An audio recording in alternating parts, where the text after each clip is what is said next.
Señor Canciller, Luis Gilberto Murillo, ahora sí en propiedad, gracias por atendernos aquí en su casa, en su oficina, aquí en el Palacio de San Carlos en Bogotá, muy amable. A usted gracias por la oportunidad. Bueno, Canciller, ya en propiedad, ya no en encargo, ¿cuáles van a ser sus prioridades? Y en ese sentido, ¿hay algún cambio sustancial, significativo en la política exterior de Colombia con su llegada? No, la política exterior de Colombia se ha venido implementando de manera muy audaz, pero también de manera muy efectiva. Y hay varias líneas en eso que el presidente Petro ha sido muy claro, que ni es quien dirige la política exterior, obviamente. Lo primero que el presidente ha hecho énfasis en que debemos avanzar en una política exterior que se ancle en la multilateralidad, pero además de eso, que se focalice en temas como la paz, y allí hay muchas variables, la paz en términos internos, porque Colombia es un modelo de país que promociona obviamente la paz, que le apuesta a la paz en un momento muy convulsionado en el contexto global donde surgen las guerras. Pero además de eso, que en los foros internacionales presentemos nuestras posiciones en torno a la búsqueda de la paz. Y lo que hemos dicho siempre, en Colombia nosotros hablamos de paz y no de guerra. Y hay varios ejemplos de eso. Lo segundo, que el presidente ha sido muy claro, que tenemos que avanzar en la promoción de la vida. Y en el contexto de la vida incluye obviamente cómo combatir y responder a la crisis, a la emergencia climática. Usted ha escuchado al presidente y lo escuchó en nuestra posesión que tenemos que hacer énfasis en la transición energética, buscar la descarbonización de la economía y la sociedad. Y eso también es una posición muy importante en los foros internacionales. Ahí es clave mencionar que también incluye la protección de la naturaleza y la biodiversidad, pero también la dignidad humana. En ese sentido, usted sabe que vamos a realizar un evento muy importante que pone a Colombia en otro nivel de eventos internacionales, que es la conferencia de las partes de la Convención de Biodiversidad, la COP16. Colombia va a presidir esa conferencia de Naciones Unidas por 2 años y vamos a tener aquí un gran encuentro entre el 20 y los 10 días finales de octubre, entre el 20 de octubre y el 1 de noviembre de este año. Y esa es una gran oportunidad para seguir promocionando la vida. Ahora, una tercera línea en la política exterior tiene que ver con la profundización de la democracia. Y la democracia realmente representativa, pero también participativa, que Colombia es un ejemplo de eso y se ha profundizado mucho la democracia en todo su contexto. Y esto en el marco de justicia social y la diplomacia de los pueblos, es decir, tener una política exterior que refleje la diversidad cultural de Colombia y también las distintas identidades del país. Entonces ahí vamos a continuar en esa línea y Colombia realmente está jugando un papel muy estelar en el contexto mundial, ¿no? La voz de Colombia y en voz del presidente Petro es muy potente, ¿no? Inclusive tenemos una demanda muy grande y hay que generarle capacidades al Ministerio de Relaciones Exteriores porque ya nos demandan mucho porque en los foros internacionales y los países quieren escuchar la posición de Colombia. Esta que usted me acaba de plantear. Y otras, ¿no? ¿Cuáles? Porque le voy a decir, solo para darle un ejemplo, en temas de descarbonización de la economía y de la sociedad, el presidente Petro ha sido muy claro en un modelo muy excepcional de decir, mire, aquí le apostamos a la descarbonización, no vamos a seguir explorando ni carbón, hidrocarburos, ni carbón, ni petróleo, porque obviamente genera emisiones en una posición de principios. Eso se ve muy poco, porque tiene impacto sobre la economía, pero que se deben reemplazar con otras fuentes. Esa es una. Lo otro tiene que ver con el conflicto en Gaza. El presidente Petro desde mucho antes dijo, aquí hay que hacer una conferencia para resolver el conflicto palestino-israelí. Aquí se puede generar un genocidio en Gaza y se ha ido demostrando, ¿no? Ahora, recientemente, el fiscal Karim Khan dijo, mire, aquí ya todas las pruebas para tener que generar una acción de la Corte Penal Internacional de orden de captura contra el primer ministro Netanyahu Pero también contra los 3 líderes de Hamas. Sí, no, y hemos condenado a Hamás también. Pero, contra las dos partes. Y contra Hamás, en las dos partes. Y nosotros la barbarie de lado y lado. De lado y lado.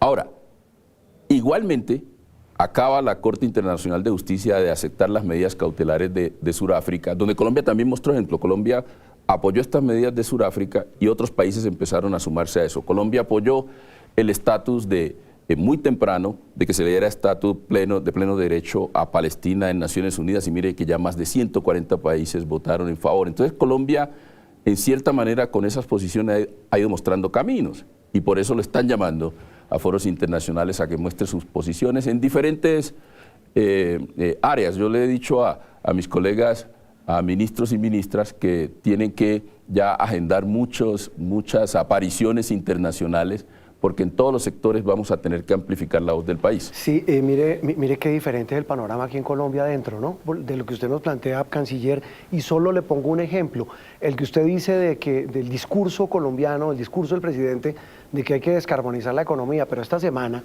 su colega, el ministro de Hacienda, dijo, pues dio a entender que la realidad del país es muy distinta, que se necesita plata, que hay un problema muy grave de financiación del Estado, y dice, no, pues vamos a acelerar la producción petrolera para que haya 1 millón de barriles diarios de producción en Colombia. Es decir, digo, una cosa es el discurso afuera, que suena muy bueno, y otra cosa es la realidad, solo por poner ese caso. No, pero mire, Juan Roberto, que de los permisos, concesiones, tanto en petróleo como en carbón que existe, se pueden potenciar. El presidente Petro ha sido muy claro.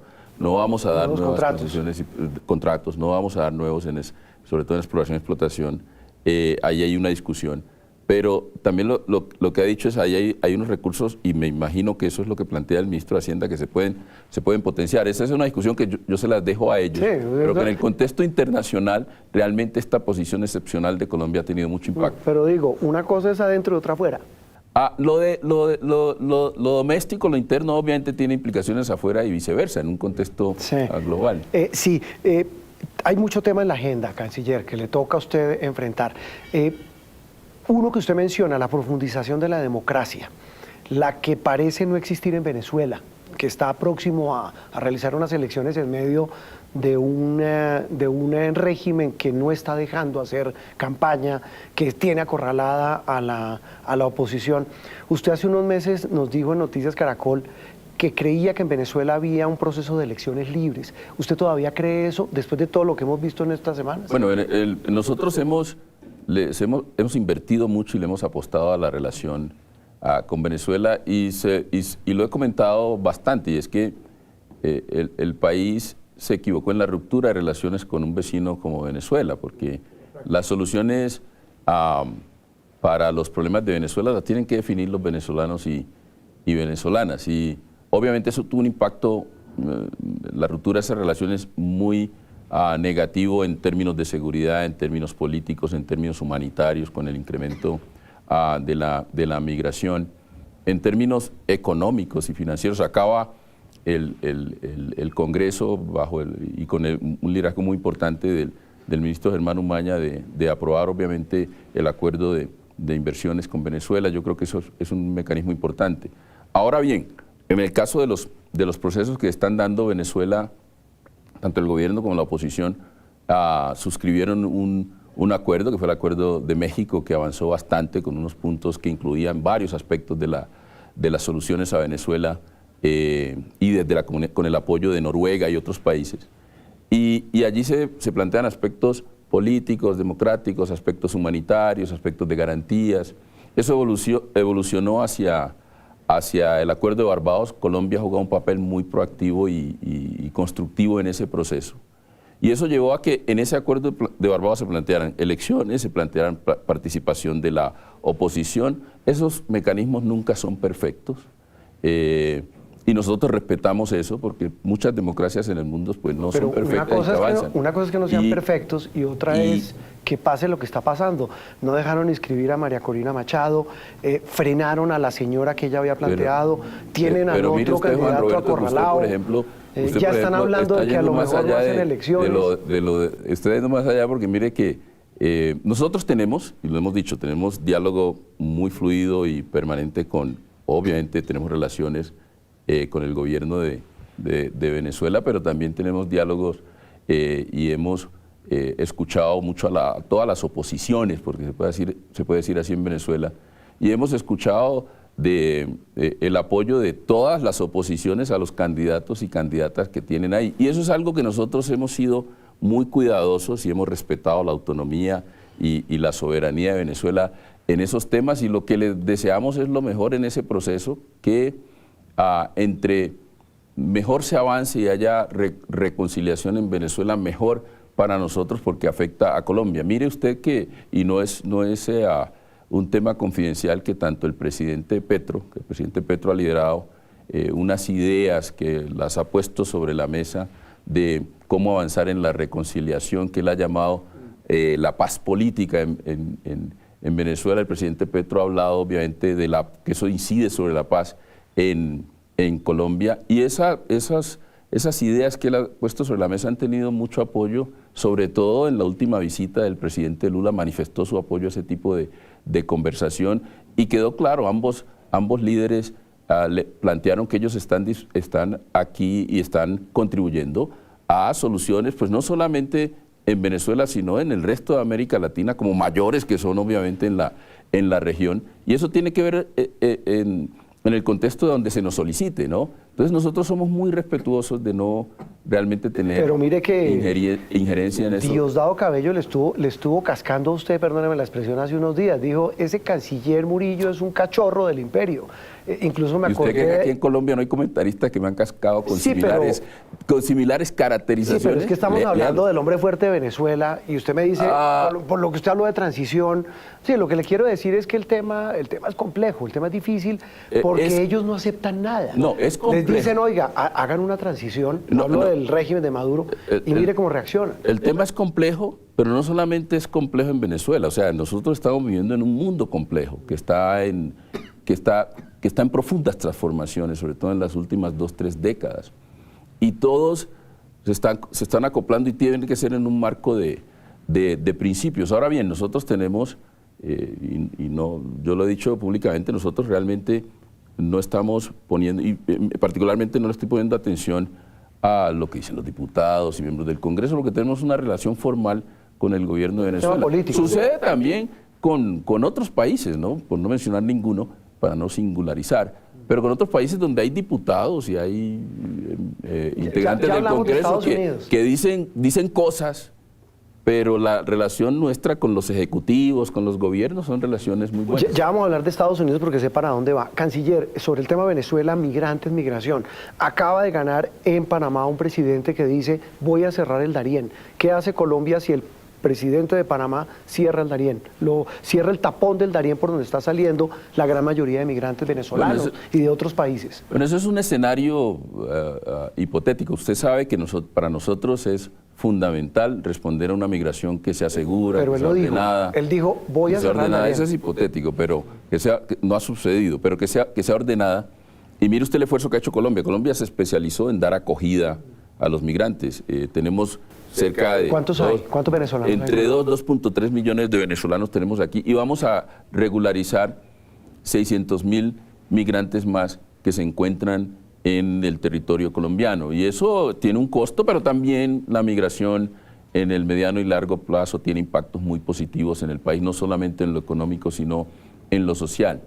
Y en esto tenemos un mecanismo tripartita que es muy importante, entre Colombia, Panamá y Estados Unidos, donde hablamos de temas de migración en el Darién. Ojo que la migración va mucho más allá de la migración del Darién. Ya eso es un paso. Acabo de regresar de San Andrés, que hice mi primera visita en propiedad fue a San Andrés, al archipiélago, a San Andrés, Providencia y Santa Catalina. Y mire usted que al parecer hay un efecto globo, ¿no? Que cuando se aprieta mucho en el Darién, surge una migración que pasa por San Andrés. Y eso, la respuesta a los desafíos de migración tiene que ser una respuesta multilateral, hemisférica, porque allí hay responsabilidades compartidas pero diferenciadas, ¿no? Ahora, el presidente Mulino, el presidente electo, nosotros tenemos muy buena relación con el gobierno de Panamá y con el presidente Cortizo y con su canciller, y el presidente Mulino también ha dicho y estamos muy optimistas porque hay mucho interés inclusive en tener una reunión previa, primero con el presidente Cortizo, sería la última reunión como presidente, con el presidente Petro, y también un saludo de cortesía con el presidente Mulino. Está muy interesado en tener esa conversación. Muchos de sus integrantes del gabinete tienen una relación muy estrecha con Colombia y yo creo que va a haber un buen diálogo y una buena coordinación, y allí en esos mecanismos vamos a ir tomando decisiones conjuntas que beneficien sobre todo a los tres países de ese mecanismo tripartita. Estados Unidos, canciller, acaban de nombrar el día que usted se posesionó a Daniel García Peña como embajador de Colombia, falta el beneplácito, etcétera. ¿Cómo mantener esas relaciones cordiales y con unos temas tan tensos, tan difíciles como el narcotráfico, la migración, el comercio, en medio de esta tormenta electoral en Estados Unidos, en donde muchos republicanos, usted dice diputados, en este caso congresistas republicanos, tienen en la mira, y hay que decirlo así, al gobierno de Gustavo Petro?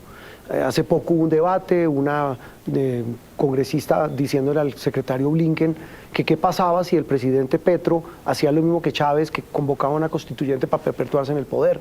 Blinken pues le respondió, le dijo, no, pues nosotros no apoyaríamos eso, es una hipótesis. Pero ¿cómo manejar esas relaciones en medio de esa tormenta? Porque sin duda el gobierno Petro pareciera ser parte de esa agenda, de esa campaña política. Bueno, lo que usted me dice demuestra que el secretario Blinken es un buen diplomático, ¿no? Eso sí, pero frenado. Aunque dijo que no le jalan, ¿no? Si eso llega a pasar, es una hipótesis, pero mire que... Pero no apoyaríamos eso, dice el presidente. No, mire, es que la relación con Estados Unidos está en muy buen nivel. Nosotros hemos hecho algo que no tiene precedentes, y es mantener una posición muy independiente de Colombia, porque Colombia, con esa voz tan potente, se convierte en un poder intermedio del sur global, que tiene mucha incidencia, pero que tiene muy buenas relaciones con el mundo multipolar, con los distintos poderes, incluyendo los Estados Unidos, que tenemos una relación estratégica y especial de muchos años, y no estamos cambiando aliados ni mucho menos. Pero sí, el comportamiento de Colombia es muy distinto porque lo hacemos con mucha autonomía y con mucha independencia, y Estados Unidos respeta eso. El presidente Petro lo planteó desde su discurso de aceptación de su victoria, de celebración de su victoria, que ese iba a ser el marco, y se ha venido aplicando. El canciller Levy, a quien le hago un reconocimiento, supo manejar eso muy bien. Trabajamos conjuntamente muy bien en mantener esa posición independiente de Colombia, que ha sido en un abordaje bipartidista. Nosotros logramos desarrollar muy buena relación con distintos integrantes del Partido Republicano en Cámara, con Mike Rogers, que de paso va a estar aquí en Colombia, que es quien preside el Comité de Asuntos de Fuerzas Armadas, republicano de Alabama, igualmente con Michael McCall, que es el presidente del Comité de Asuntos Exteriores del Congreso, muy buenas relaciones con senadores como Bill Cassidy o Haggerty de Tennessee. Entonces creo que desarrollamos una muy buena relación, muy sincera, obviamente. ¿Y con los demócratas cómo está la cosa? Porque y con los demócratas también. Es que usted, pero lo interrumpo, canciller, pero es que usted, con los demócratas también. Se metió con algo que para los demócratas es sagrado. En una rueda de prensa hablando, pues, porque en Estados Unidos hablaron del hijo del presidente Petro. Y usted dijo, no se metan con el hijo del presidente Petro, que aquí no nos metemos con el hijo del presidente Biden. Mire, canciller, allá eso es sagrado, meterse o con la democracia o con Hunter Biden. ¿Qué va a decir con los demócratas? Oiga, yo conozco muy bien ese ambiente de Washington, y nosotros estábamos diciendo algo y lo manejamos por canales confidenciales diplomáticos. Eso ya está superado. Totalmente. ¿Ya quedó superado? Superado está.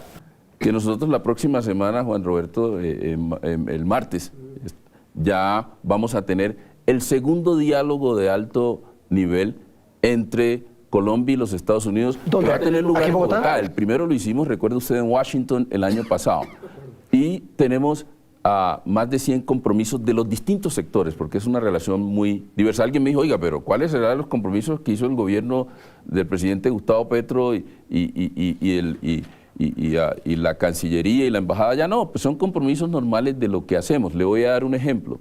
Estados Unidos, por la insinuación nuestra de la política de seguridad humana y convivencia, ya donó helicópteros para atender temas sociales y temas ambientales. Se está atendiendo tema de incendios, etcétera. 2 helicópteros Black Hawk, no se había visto antes. La generala Richardson, que todos los funcionarios han dicho del buen estado de esta relación, acaba de responder a uno de nuestros requerimientos de apoyar más a comunidades pequeñas con puentes militares. En el Chocó, por ejemplo, nos hemos beneficiado de esos puentes militares que conectan una comunidad con otra. Entonces, usted ve cómo ha ido cambiando la relación, y es una relación que está en un buen momento. Temas climáticos, temas de paz, temas de migración. ¿Y cómo va la en migración coordinamos muy bien. Por ejemplo, yo acabo de estar en Guatemala reunidos, allí nos reunimos con el secretario Blinken y con otros cancilleres de la región, también con una agenda. ¿Cómo va el tema la relación va bien. Ahora, el tema narcotráfico, y se lo pregunto, canciller, porque en Washington no gusta el tema de que aquí no se esté, digamos, atacando los cultivos, no se esté erradicando de manera forzada. Pero en Washington, ¿a quién? En Washington, pues, es que uno le pregunta, Juan Roberto, venga. Déjeme contestar la pregunta. Uno le pregunta al embajador Palmieri y él le dice a uno, en Washington no suena bien ese tema, y estamos inundados de coca, y está la producción de cocaína alta, y está el precio alto, entonces nos preocupa mucho. Y él representa a los señores del Departamento de Estado, de la lucha antidrogas en Washington. A ellos es a los que no les gusta. No, mire, la evidencia muestra lo contrario, y le voy a dar varios ejemplos. El primero, Estados Unidos, y con Estados Unidos acordamos un abordaje integral de respuesta a la política de drogas, más allá de la erradicación de cultivos, por ejemplo. Y eso se ha venido implementando. Estados Unidos coincide en que hemos tenido logros sin precedentes en el tema de interdicción.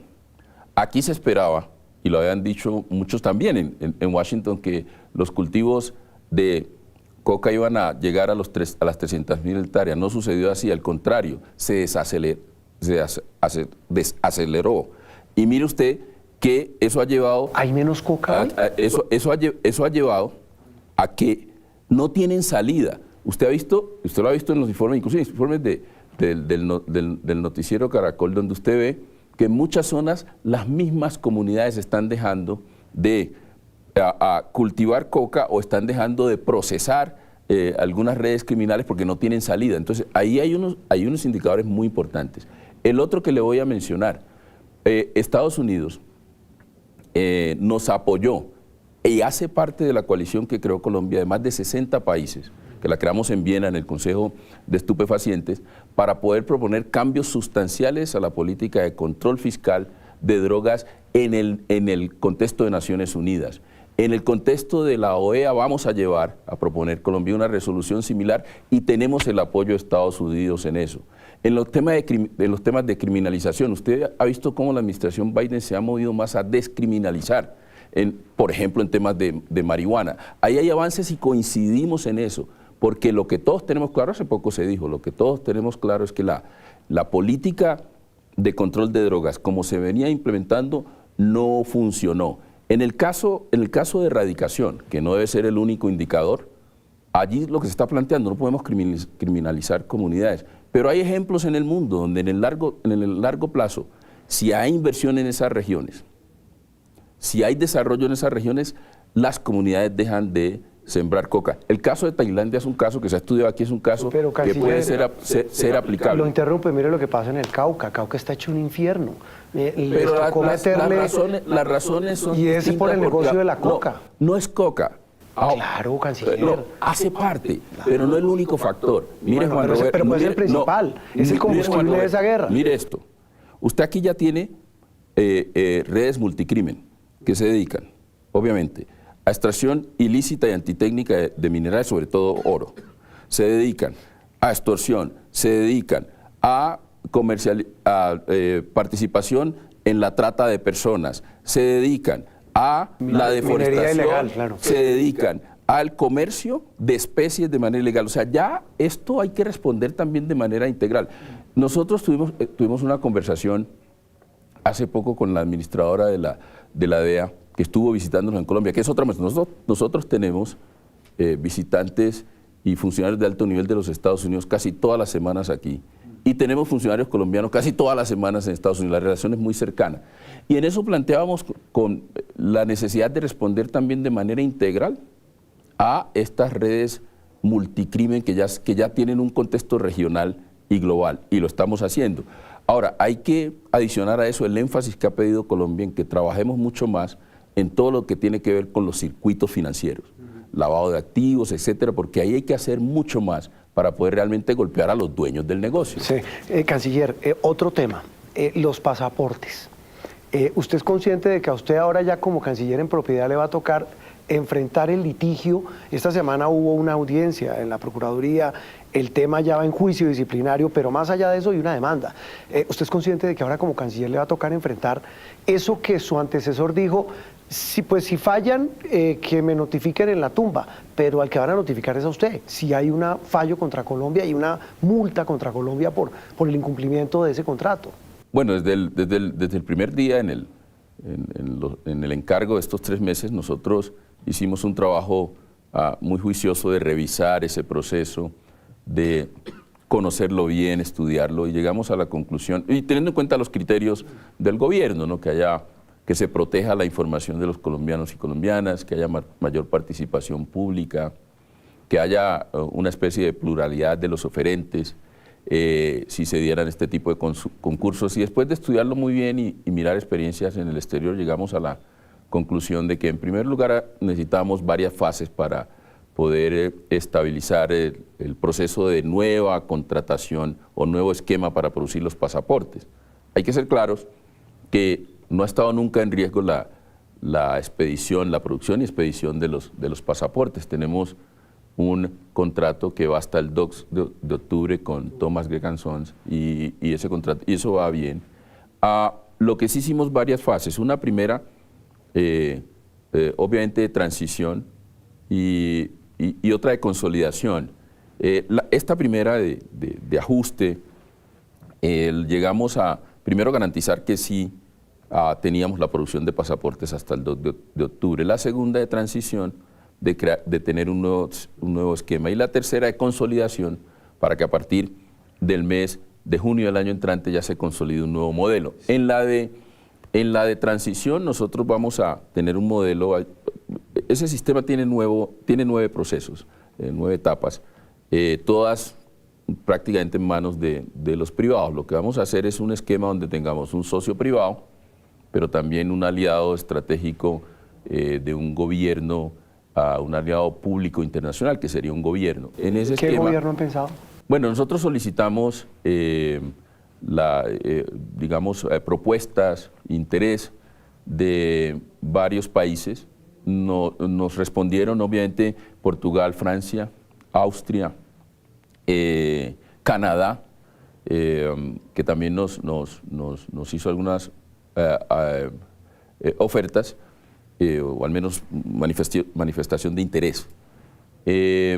Igualmente, en ese proceso lo que queremos es que con esos 2 socios se fortalezca la capacidad del Ministerio de Relaciones Exteriores, de Migración Colombia y de la imprenta, porque la imprenta cumpliría con esas funciones. De los 9 procesos, 6 estarían a cargo del Estado y 3 del socio privado. ¿Cuántos que en es la el Estado? expedición de las 6. tarjetas, sí, la expedición de las tarjetas, etcétera. Eliminaríamos algunos procesos cuando entre en vigencia, que podamos expedir los primeros pasaportes en línea. Entonces, en ese contexto, lo que nosotros, a más tardar, el 30 de junio ya tenemos definido ese modelo de transición. Llegamos hasta el 2 de octubre con Thomas Gregg & Sons, y del 30 de junio en adelante ya tenemos claro qué seguirá después del 2 de octubre, donde tendremos ese socio, ese aliado estratégico de un gobierno que trabajemos en eso, y también el socio privado. Y en ese contexto hay un proceso, la meta que nos hemos trazado es que la imprenta pueda empezar a recibir esa capacidad institucional para el manejo de pasaportes.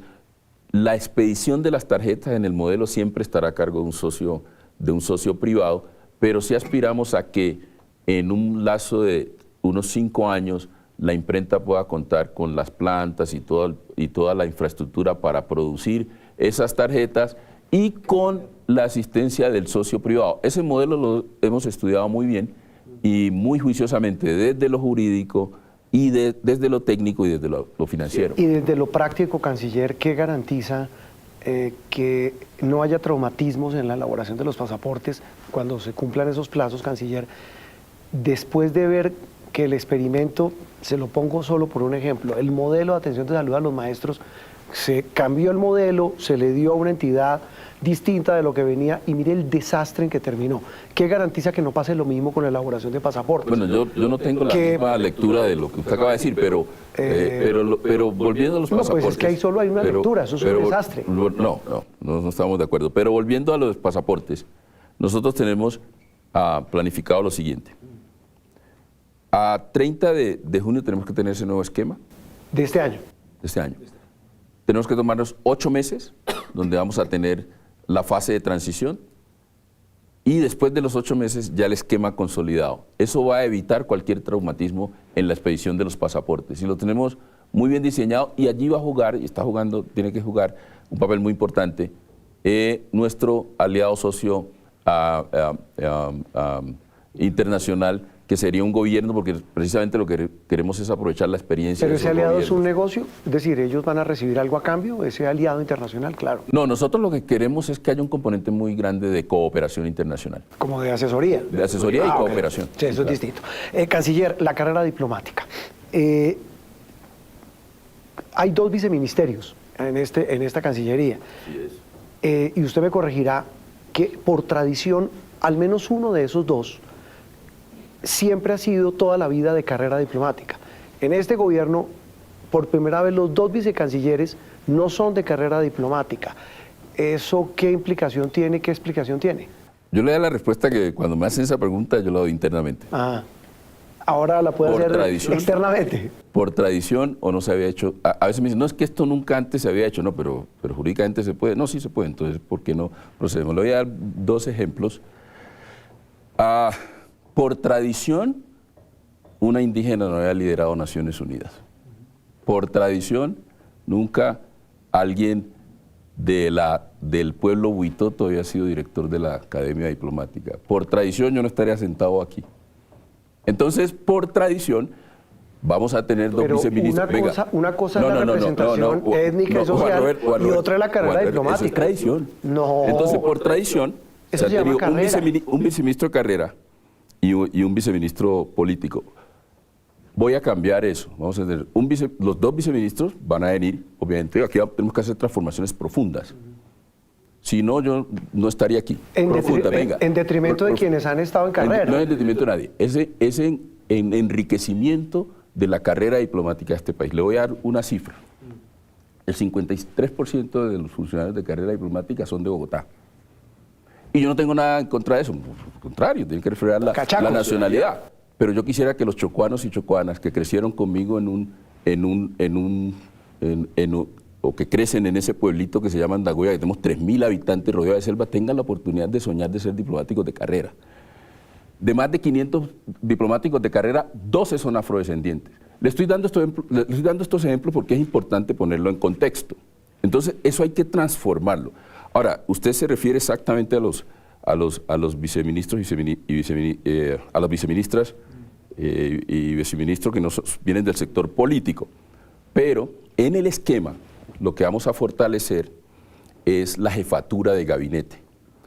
¿Qué va a implicar el jefe eso? o jefa de gabinete tiene que ser de carrera y es la voz del ministro de Relaciones Exteriores. ¿El jefe de gabinete? Sí, jefa de gabinete. O jefa de gabinete. Que a veces será, no, tiene que, en el modelo queremos prácticamente, como se dice coloquialmente, echarse al hombro el ministerio. Y va a ser de carrera, porque nosotros estamos fortaleciendo la carrera. Mire usted, Juan Roberto, que por primera vez a todos los embajadores y embajadoras que tenían derecho de carrera a que se les ofreciera una embajada, se les ofreció. Ya está si la aceptan o no, la gran mayoría aceptó, pero lo que estamos diciendo es que no se había hecho antes. Si usted le pregunta a los sindicatos con los cuales tenemos muy buena relación, por primera vez, no por primera vez, pero cumplimos con el requisito que se debe hacer, es de primero ofrecerle a todos los funcionarios de carrera las posiciones, los que tienen derecho a salir, las posiciones que están disponibles. Después que se hizo las eso, embajadas y consulados. Embajadas, consulados, no, y funcionarios de carrera, primeros secretarios, segundos secretarios. Y después que se hizo eso, ahora sí usted puede pensar en colocar funcionarios provisionales. Y eso lo vamos a hacer en un ciclo cada 2 meses. Y eso está funcionando bien, precisamente para cumplir con los fallos que se han dado. Eso responde. Porque hay que fortalecer la carrera, pero eso no quiere decir que no haya la necesidad de nombrar... de mejorarla, de modernizarla, ¿no? Yo creo que si hay propuestas, inclusive el mismo sindicato tiene muy buenas propuestas que hay que tener en cuenta. Canciller, esto no es de este gobierno, de todos los gobiernos, pues utilizan esos cargos diplomáticos para pagar favores a los amigos, a los aliados o para callar enemigos. Eso es toda la vida ha pasado. Pero es que este era el gobierno del cambio y dijo, vamos a cambiar eso. ¿Cómo lo va a cambiar? No, pues estamos cambiando. Nosotros, mire, le acabo de dar ejemplos concretos de cómo estamos cambiando, cómo funciona obviamente la carrera y queremos que... Pero eso más que cambiarlo no es reafirmar un derecho adquirido de quienes han hecho la carrera. No, mire. O sea, ¿qué de nuevo les van a dar a los que hacen carrera? Le voy a dar otro ejemplo. Ajá. Todos los embajadores, creamos nuevas embajadas en el Gran Caribe. Sí. Inclusive acabamos de crear la de Guyana. Todos los embajadores y embajadoras del Gran Caribe son raizales, que son los que conocen el Gran Caribe. Eso es apenas lógico. Eso es pues no sucedía antes. Eso es una muestra de cambio. O todos los embajadores, en su gran mayoría, que tenemos en el continente africano, sobre todo de África subsahariana, también representan esas comunidades que culturalmente son africanas, son afrodescendientes. Y también crearon la embajada de la FAO para darse la Benedetti. Pero mire, voy a pasar allá, pero mire, también en embajadas de muy primer nivel, digamos, por decirlo de alguna manera, muy influyentes, también hemos dado mayor representación. Eso es una señal muy importante de cambio. Ya me refería a los cambios en la política exterior, ahora estoy ya más en cómo se ve Colombia. Aquí una comentarista una vez escribió, yo estaba en Washington cuando eso que me pareció terrible eso, escribió que en el contexto internacional era mejor que Colombia no tuviera cancilleres, embajadores negritos y gorditos. Le mando el artículo. Eso es inadmisible. Y yo no me estoy refiriendo a eso. Comentarista dijo eso. Yo me refería a la carrera administrativa, a la carrera diplomática, perdón. Si hay cambios. Colombia proyectó una carrera donde es que usted tenía que tener apellidos de abolengo. No, eso es por mérito. No, claro. No, señor. Aquí digo que la lógica es que sea por mérito. Entonces, eso está cambiando. Y va a cambiar. Bueno, ojalá, eso es lo importante. Profundamente. Ahora bien. Eso es lo importante. Si cambia para allá, ahora, buenísimo. Eso es lo que cambia. Usted mencionaba, sí, tiene que cambiar eso, pero usted mencionaba pues algunos ejemplos muy particulares, pero yo creo que es muy importante desde el punto de vista de política exterior que si una prioridad nuestra, y obviamente lo es, tiene que ver con seguridad alimentaria, tiene que ver con desarrollo agroindustrial, tiene que ver obviamente con mayor producción de alimentos, pues obviamente que no podemos estar sin representación en ese escenario multilateral, FAO y otras. La embajada en Ramallah, canciller, la que anunció el presidente, ¿cuándo la abren? Estamos trabajando en eso rápidamente, tiene sus obstáculos que superar, pero ya es un propósito de país que tengamos allá representación. ¿Quién va a ser el embajador? Todavía no. No se ha decidido. No puedo compartir esa información, pero no hemos decidido, la verdad. ¿Vale mucho esa embajada? ¿Cuántos funcionarios puede tener? Nosotros, es decir, ya hay cierta representación en Ramallah porque obviamente allá tenemos, hay cerca de 5.000 colombianos en esa área, en Israel y en Cisjordania, pero sí, es un buen número. Y hay algunos servicios consulares, en fin, pero se están evaluando los costos, y está dentro del proceso que tenemos de creación de nuevas embajadas, que fueron estudios técnicos inclusive que no hizo este gobierno. Es decir, el canciller Leiva actualizó esos estudios, y son estudios muy sólidos. ¿Sobre Ramallah? No, en general sobre las embajadas, y una era esa, porque si usted recordará en el 2018, a finales del gobierno del presidente Santos, y era canciller María Ángela Holguín, se estableció relación, se reconoció obviamente al Estado palestino, y obviamente allí venía el proceso de establecer la representación en Ramallah. Lo que nosotros estamos es implementando eso, porque no se hizo en el gobierno anterior.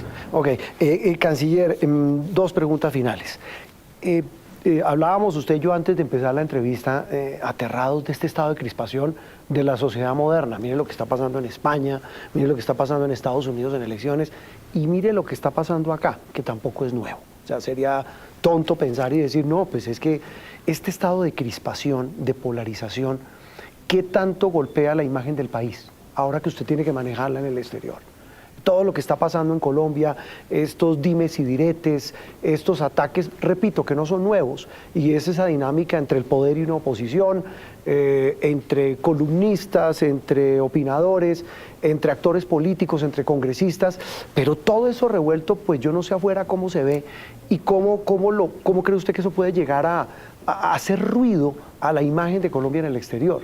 Bueno, yo desde que la polarización en las democracias pues no es mala per se, y desde que no se lleve a expresiones violentas, pues esa es la democracia, siempre ha sido así. Y la polarización lo que demuestra que se está profundizando la democracia. Lo que yo recuerdo alguna vez escuchaba a Bill Clinton que él decía que la polarización obviamente era parte de este proceso democrático, pero que no llegara a paralizar los estados o a paralizar los gobiernos. Y eso es lo que, ese es el equilibrio. Aquí siente que lo ha paralizado. Ese es el equilibrio que hay que buscar y evitar que lleguemos a la pareciera paralización. Que esa polarización sí está paralizando cosas. Bueno, yo no creería, estamos avanzando. Lo que pasa es que el país tiene que acostumbrarse a que hay muchos sectores en el país que no están acostumbrados a nuevas maneras de hacer la gestión pública,